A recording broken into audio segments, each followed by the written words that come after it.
look at the text, we understand that God has a season for everything. Yeah. He has a season that we experience setbacks and setups. He has a season where we experience a time of mourning and a time of rejoicing.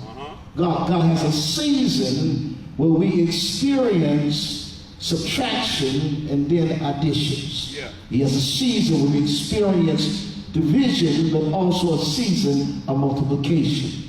And in that season, many of us get tired because what we are praying for is taking too long. It's too long. I've been waiting for God to heal my body. I'm dealing with chemo and radiation treatment is taking too long. I'm single and waiting and wondering when the right woman, the right man will come into your life. It seems like it's too long.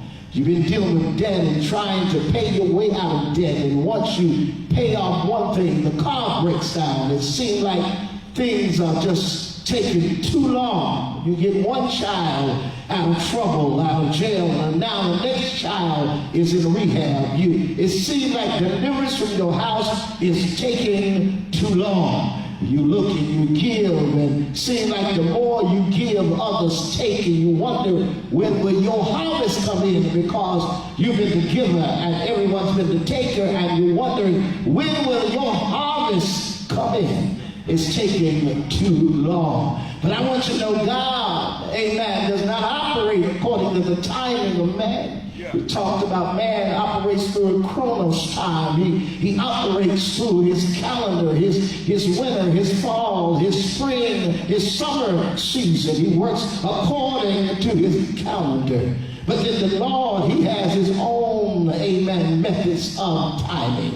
We call it Kairos, where God says Kairos is I work according to the right time. The right time for the door to be open. The right time for you to experience birth, because there's some lady out there that's listening that her and her husband have been waiting for the opportunity. Well, they were here from the doctor, you're pregnant. And they've been trying for months and trying for years, but God has a perfect timing for a man to walk around experiencing the manifestation of a baby coming forth. God has the right time for promotion to take place on your job. It looks like everybody's being promoted but you. You've been there, faithful, committed, and others are being celebrated but you. But God has a season that the right time will come into your life. We told you, amen, in part one, the way that you will be able to wait for the perfect time, and you must be spiritual minded, where we talked about how you can't be carnal minded, because Paul said the carnal mind leads to death, but the spiritual mind leads to life and peace. For when you have a spiritual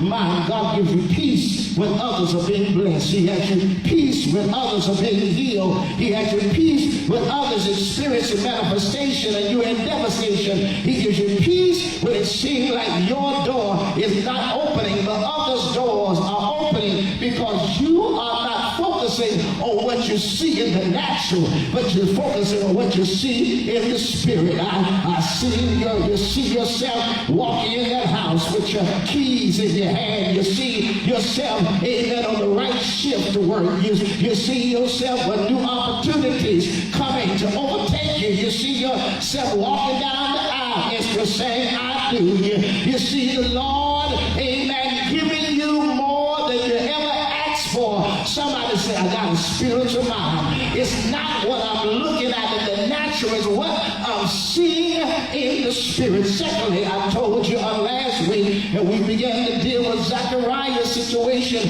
as he was burning incense around the altar. The angel spoke to him and said, God has heard your prayer. But the fact is that when God spoke through the angel to Zechariah, Zechariah was in his place. He was working in his office. He was stirring up his gift. He was burning his incense. And I told you on last week that if you're going to experience your perfect timing, you got to be faithful to your office. Wherever God has placed against you. You got to be steadfast, unmovable, always abounding in the work of the Lord, that your labor will not be in vain.